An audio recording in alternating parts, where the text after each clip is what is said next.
Last வீடியோவில் நம்ம simple tense பற்றி பார்த்தோம். பார்க்கலனா அதை போய் மறக்காமல் செக் பண்ணிக்கோங்க. அதோட லிங்க்கையும் நாங்கள் டிஸ்கிரிப்ஷனில் கொடுத்துருக்கோம். இன்றைக்கி நம்ம பார்க்க போகிறது கண்டினியூவஸ் டென்சஸ். கண்டினியூவஸ் டென்சஸ் நம்ம 3 டைப்ஸாக பிரிக்கலாம். Past continuous, present continuous and future continuous. Past continuous நம்ம எப்படி சொல்லுவோம்னா, action began in past and still going on. அதாவது ஒரு செயல் கடந்த காலத்துலேயே தொடங்கி இன்னும் அது நடந்துட்டுருக்கு அப்படின்னு சொல்கிறது தான் பாஸ்ட் கண்டினியூவஸ். ஃபார் எக்ஸாம்பிள், நான் நேற்று நைட்டு படிச்சுட்டு இருந்தேன். ஸோ இதை நம்ம இங்கிலீஷில் எப்படி சொல்லலாம்? I was studying last night. Next, present continuous.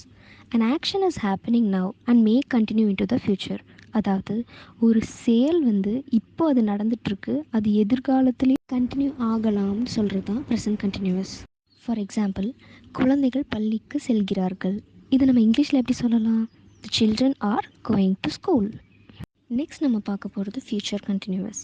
The tense that shows an ongoing action in the future. அதாவது எதிர்காலத்தில் நடந்து கொண்டிருக்கும் செயலை குறிப்பிடுறது தான் ஃப்யூச்சர் கண்டினியூவஸ். ஃபார் எக்ஸாம்பிள், நான் நாளை கடிதம் எழுதுகிறேன். இது நம்ம இங்கிலீஷில் எப்படி சொல்லலாம்? I will be writing the letter tomorrow. இந்த மாதிரி யூஸ்ஃபுல்லான இன்ஃபர்மேஷன் தெரிஞ்சுக்கிறதுக்கு கனவு ஸ்கூல் ஆஃப் இங்கிலீஷ் சேனலை சப்ஸ்கிரைப் பண்ணுங்கள், லைக் பண்ணுங்கள், ஷேர் பண்ணுங்கள். ஏதாவது டவுட்னா கமெண்ட் பண்ணுங்கள். தேங்க்யூ.